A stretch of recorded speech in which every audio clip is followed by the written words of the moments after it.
Good afternoon, XJW community and the global community. This is the Oracle coming in for a long overdue video. It's been a minute since I had a chance to sit down and actually do a video, but I will let you know that I actually have another video that I did about a month and a half ago. I just haven't had a chance to put it together. And that is a video about what it's like to be raised in a Jehovah Witness organization, religion, cult, whatever you want to call it, and have mentally ill parents. I have to edit that video because there were some things that I said in the video that I needed to edit out, but I will be doing that. But my reason today is first, welcome to all of you who have just joined my video, maybe for the first time. My name, like I said, is the Oracle. I am an ex-Jehovah Witness, a former Jehovah Witness. I've been doing videos, I think it's been almost 3 years now, maybe 3 years. And I took a break.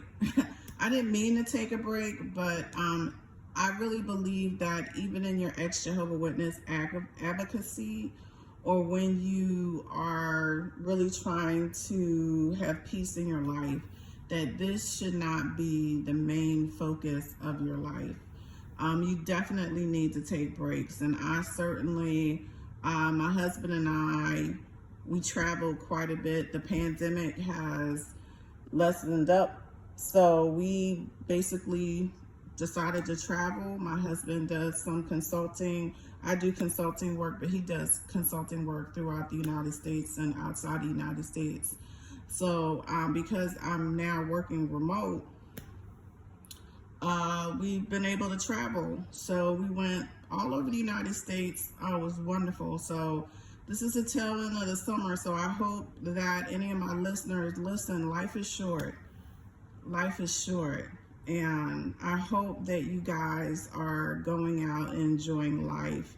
I think because we had kind of been staying close to home for quite a while, it was like sometimes you forget how diverse and beautiful the United States is. And we went and saw mountains, we were in beaches, coastal towns.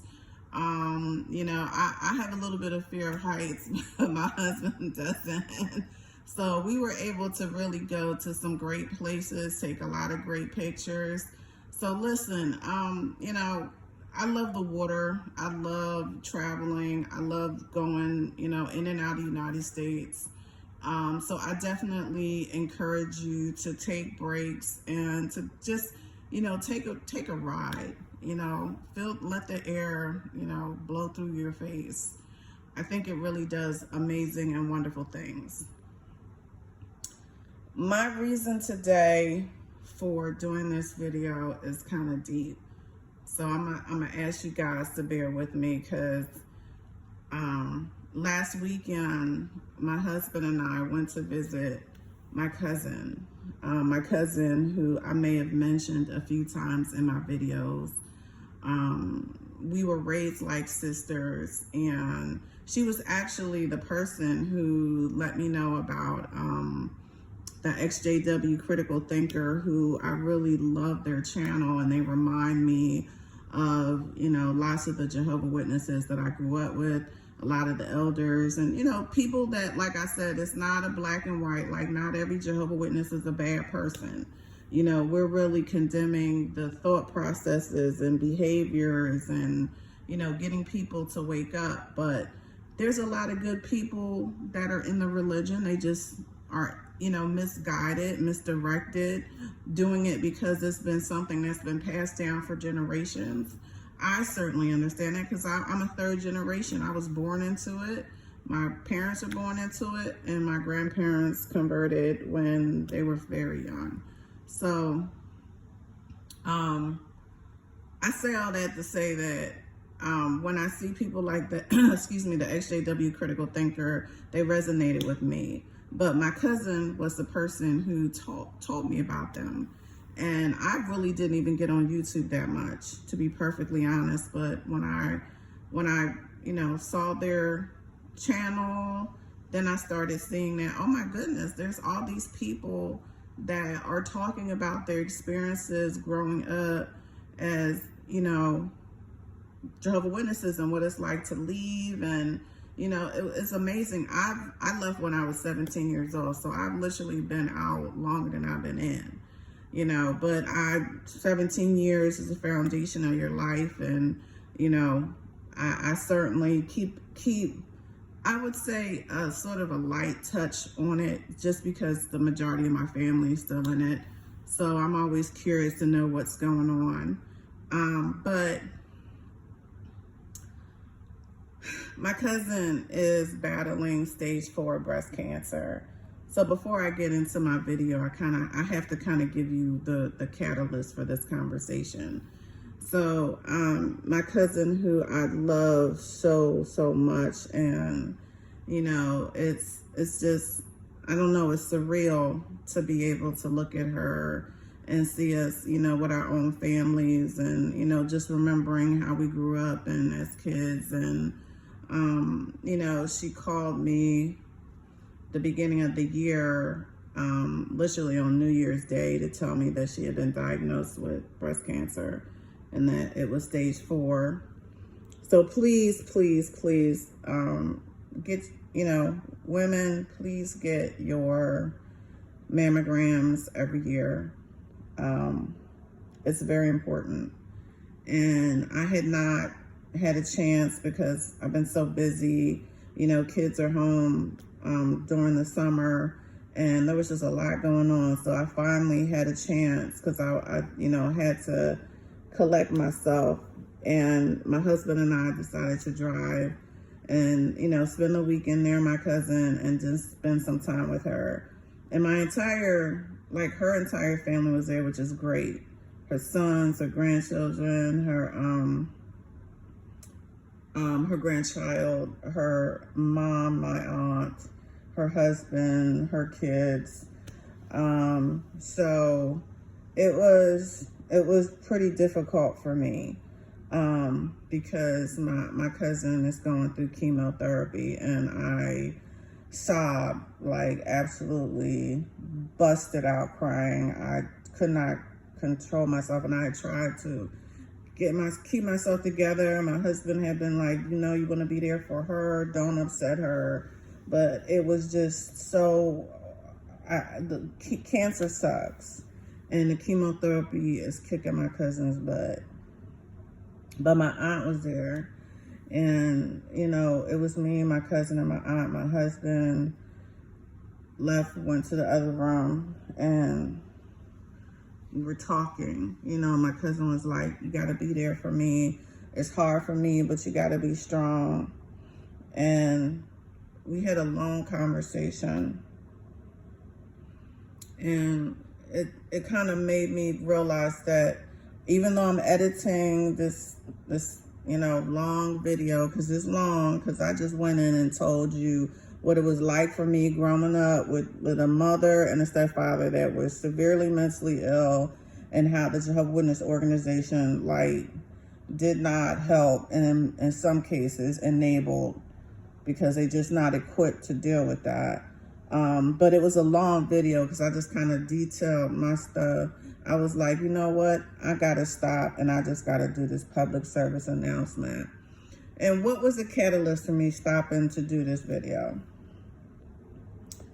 So my aunt, who is not a Jehovah Witness, she's literally, I would say, the second person in my family that absolutely does not believe in it. Everybody else in my family does, but my cousin, even though she was quote unquote raised in the truth, never got baptized. So they're the one sort of segment of my family that I can kind of talk to without, and I don't want to say, literally I can talk to anybody in my family. They shun me on some levels, but I I don't have much of a relationship, but no one, except for one time when my aunt didn't talk to me. Like most of the time, like I've seen my father. I don't talk to him anymore. Like but me not talking to my father is not him saying he doesn't want to talk to me. My father's never actually said that to me. Or my mom before she passed away. It was like, I can't eat with you, or we can't talk about Jehovah Witness stuff. But with my cousin and her family, my aunt and all of them, they're not witnesses. And my aunt was disfellowshipped many years ago. Like, I never went back. But she still is one of those that I stay maybe a little bit of a sympathizer. It was an interesting conversation, but my aunt was upset with me because my other aunt told her that I have an XJW video channel on YouTube that she found out about.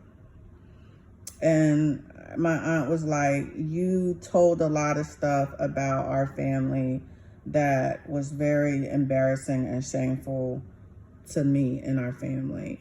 And I wish that you would have come to me and told me. I was very upset. I never wanted anyone to find out about my sexual abuse or, my father was a pedophile or whatever. So I listened because I give people the respect that I would want. I used to didn't be that way, but I listened because I wanted to make sure that she listened to me. And it was when we were talking, because it was a respectful conversation, I realized that there's a bigger communication that needs to be had for friends and family of former Jehovah Witnesses. And I don't care whether you are a Jehovah Witness and you're active and you're just clicking on this video, or you're a PMO, which is physically and mentally out, or you're a fader, or you're disfellowship, disassociated, apostate, whatever. This is like me having a light bulb moment while she and I were talking. And I wanna share what I said to my aunt, because it was deep. It was real deep. And even though my cousin was on chemo, I want to thank her for being there and supporting this conversation, because I feel like this is a larger conversation. One of the first things I let my aunt know is like, listen, you need to realize that there are tens of thousands of people out there right now that are dealing with the stuff that you and I are dealing with. And there's hundreds of XJW YouTubers out there. They have podcasts, they have YouTube channels, they have forums on the internet. So I'm not doing something that is like, let me expose my family, let me hurt my family, let me make my family feel terrible. That actually never entered my mind, but I'm like, I'm not the only one doing it. The second thing that I mentioned to her is like, first of all, I don't show my face because of my profession. And so because of that, I felt more at liberty to share certain things about my life, because no one really is going to know who I am, unless it's like my nosy aunt who likes to stir stuff up, and she recognizes my voice. But 99% of the people that are watching this channel have absolutely no idea who I am, because number one, they don't see my face. I'm like, do you know how many people that are ex-Jehovah Witnesses that show their face and expose all of their family stuff? I didn't do that. I could have. I said, number two, I never said your name. I never said your name at all. So for you to think that, I've said anything, I said the only person that I've said is my brother David. And David is such a, that's not going to be like, aha, I know who she is because you said her brother David. It's not, Nobody, like I said, 99% of the time people are like, oh, okay, so she had a brother David.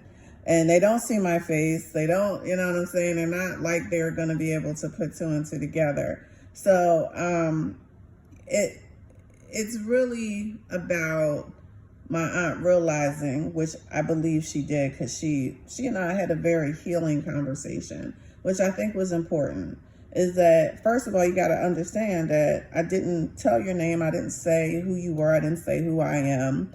So this was not about me in any way, shape, or form trying to expose you or to humiliate you or make you feel bad or to expose family secrets. But I feel a little different about the family secret stuff. But the most important thing I wanted to explain to her, and again to the entire community at large, however you may be affiliated, the things that you need to remember are two important things: context and intent. What is the context of me doing this video? And I told my aunt, like, what do you think my motivation was in sharing the information that I did? What was the context behind it? It was because I wanted to share what happened to my family, and I wanted to help people that were struggling with the same things. I'm like, do you know how many people wrote me when I shared that video privately? People were trying to get my phone number. I talked to a few people on the phone from all over the world, not even just the United States. And I'm like, when I left the Jehovah Witness organization, I didn't have anybody to talk to.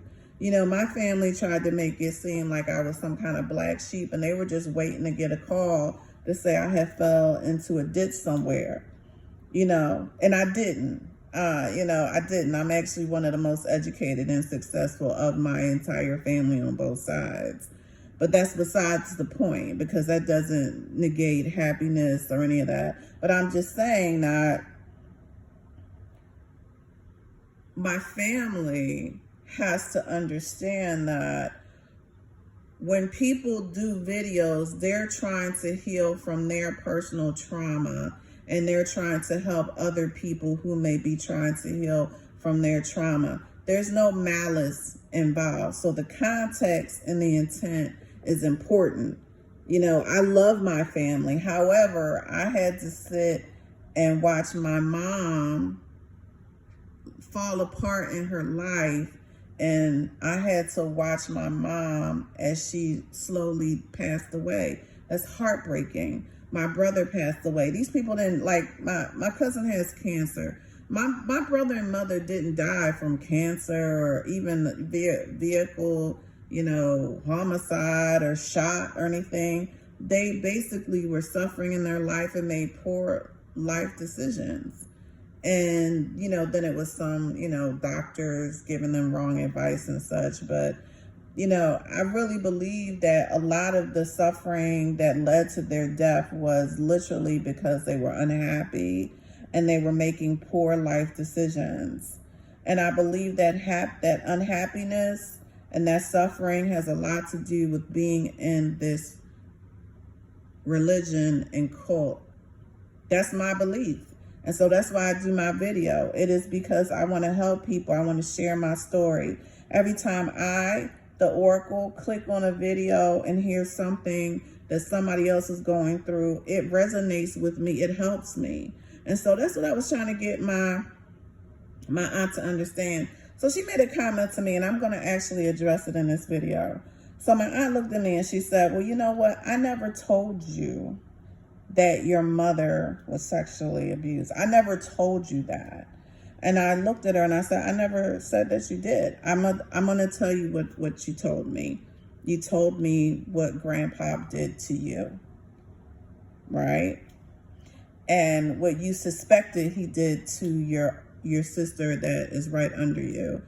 Okay, because my aunt that is under my oldest aunt. So my aunt, my mother had 4 siblings, 3 sisters, 1 brother. So the aunt that I'm talking to when I went to visit my cousin is my mother's oldest sister. She then has a second older sister, and then she is the middle child. So the sister that is right above my aunt, above my mother, also had a lot of mental issues and a lot of problems.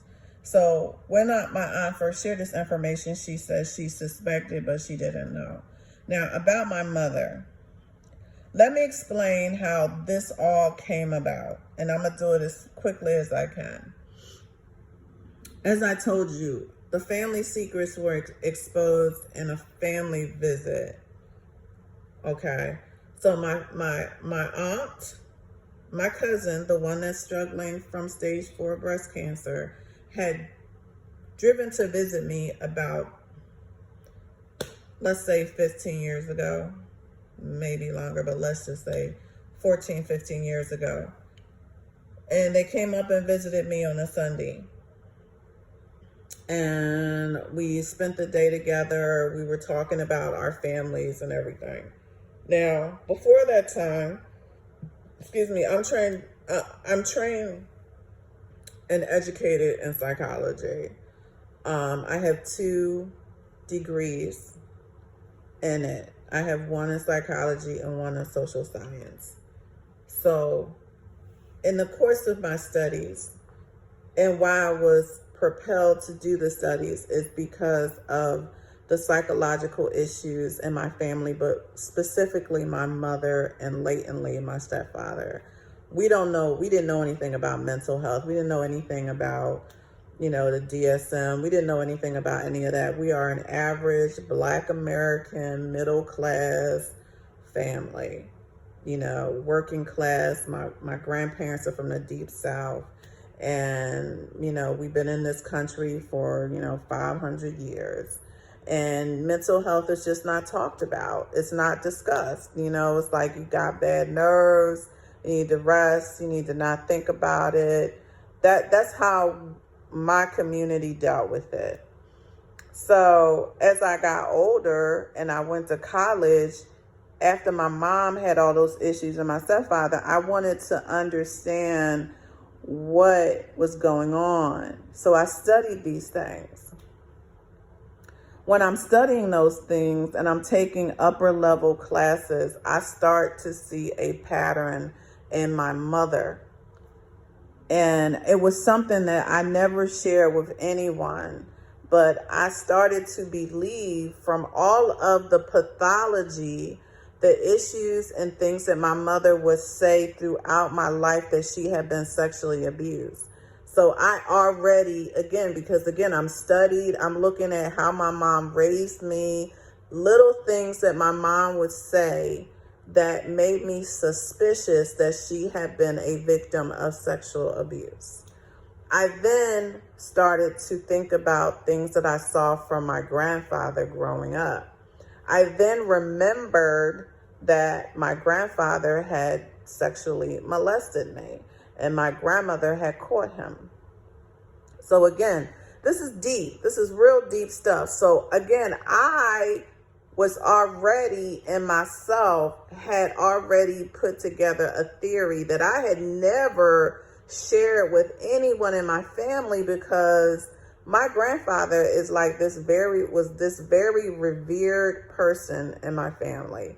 He was a presiding elder. He was, loved, that I thought, especially from my grandchildren's point of view, the way that my aunts and uncle and everybody dealt with him was like he was this great person. And so when I started to formulate a theory, it was just in me. So when my aunt and my cousin came up and we started talking about family secrets, my aunt shared something with me. And then I said to her, I have a theory. I have a theory about my mom. I believe that my mother was sexually abused. And my aunt said, and she said it more like, and who do you think did it? And I said, I don't want to say. That's how the conversation came up. And my cousin looked at me and she said it was grandpa. And I said, I had already formulated that. I was just scared to say it. My aunt said, and then she shared what happened to her. So she's right. My aunt never told me that my mother was sexually abused and raped by my grandfather. She didn't. And my aunt saying it, what my cousin saying it was more like, I'm telling you about grandpa and what he has done. She didn't see it. I didn't see it. My mom is deceased now, so she can't weigh in. But I'm going to say this. I am going to wager that a man that had already raped and abused one of his daughters, who told me directly, and it was sexually inappropriate with me as his oldest granddaughter, is someone who would be capable of doing something to my mother. So that is why I'm putting my weight on it, because my mother has had the worst mental issues and had the breakdowns and been institutionalized, 302'd throughout her life. And everybody was trying to figure out why. So I said I didn't want to say too much because I realized that it's a very difficult subject for my aunt, and she's still working out her own issues from the abuse that she suffered. So I feel like sometimes what happens with people that are victims of abuse, and especially in this cult-like environment, that they do what I call misdirected targeting. And my mother used to do that. So what that means is that instead of me dealing with my own issues, I'm going to focus on other people. And I'm going to try and attack them, discredit them, focus on them, because it's easier to criticize other people than it is to work on myself. It's easier to be a person that's non-forgiving and have no compassion than it is to be forgiving and healing and have compassion. And I'm just like, I looked at my aunt and I said, we have the capacity in this group right here to not repeat the cycles of maladaptive behavior, of shunning, of mistreating, of misdirected anger, of sitting around making up false narratives because you don't want to talk to the person. You just like, she's making videos, she's trying to expose things, and I never said, and I don't know, was she making that up? Listen, unlike the Jehovah Witness organization, I'm not afraid of the truth and facts. You know what I said? And I'm like, you can call me anytime. I'm a tough person. There's no way I would be where I am today with everything that is going on in my life if I wasn't a tough person. And I have a great husband. I have a great family. I have a great support system. I am not someone that can't handle someone asking me about something that they don't understand. But I said, I don't understand the aunt that, listened to a video and was like, psst, psst, psst. I need to tell you what the oracle's doing, trying to embarrass our family. I'm like, first of all, that makes absolutely no sense. I'm doing it because I want to help people. I'm not doing it because I want to hurt people. I'm doing it because I want to share my mother's story.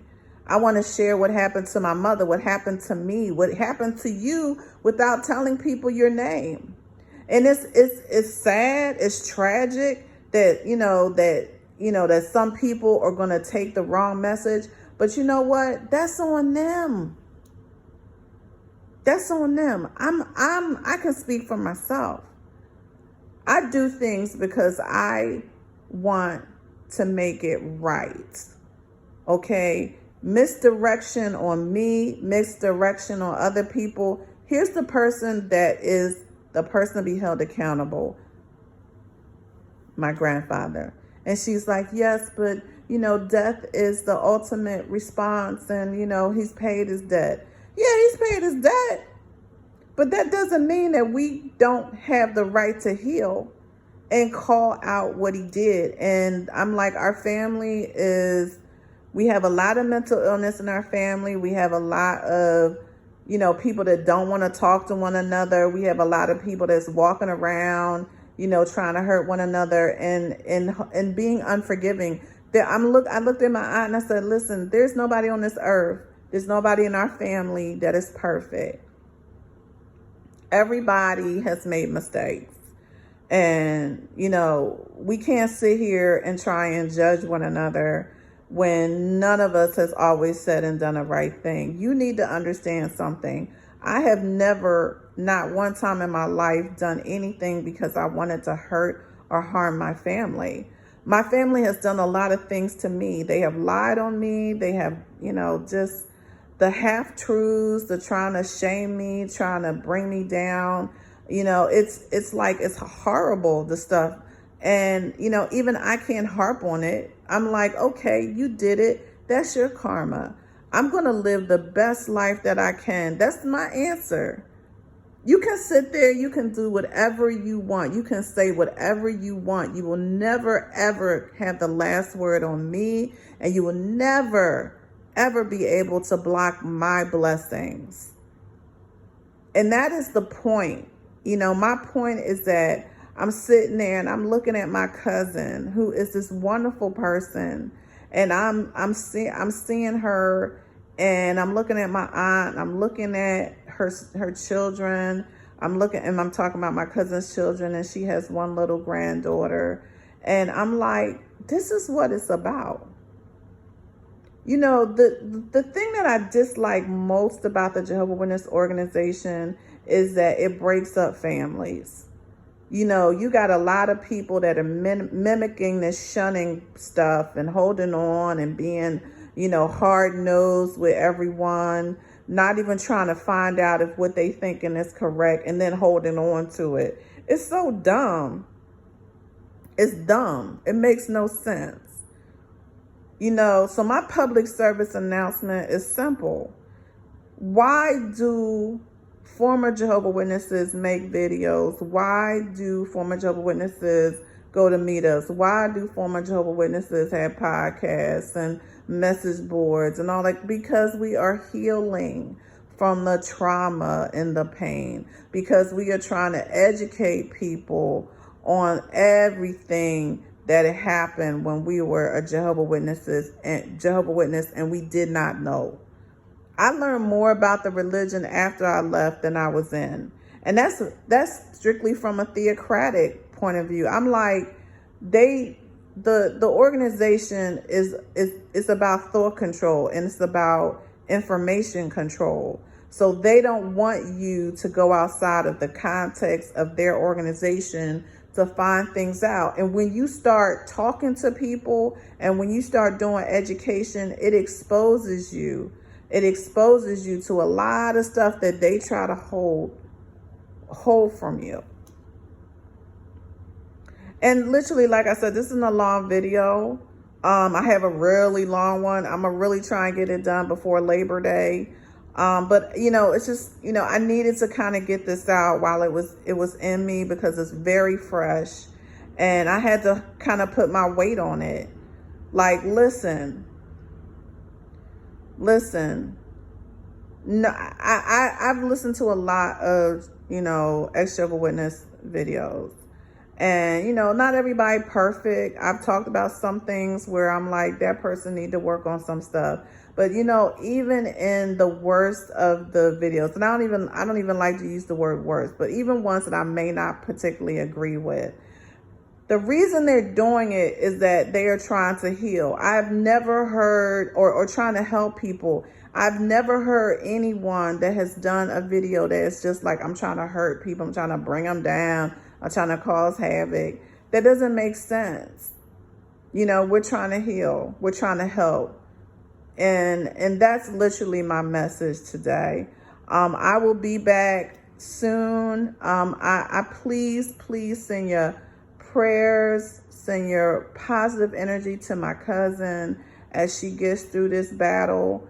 And I want you guys to have a blessed day. I want you to enjoy life, and I will talk to you very soon. Have a blessed and wonderful day.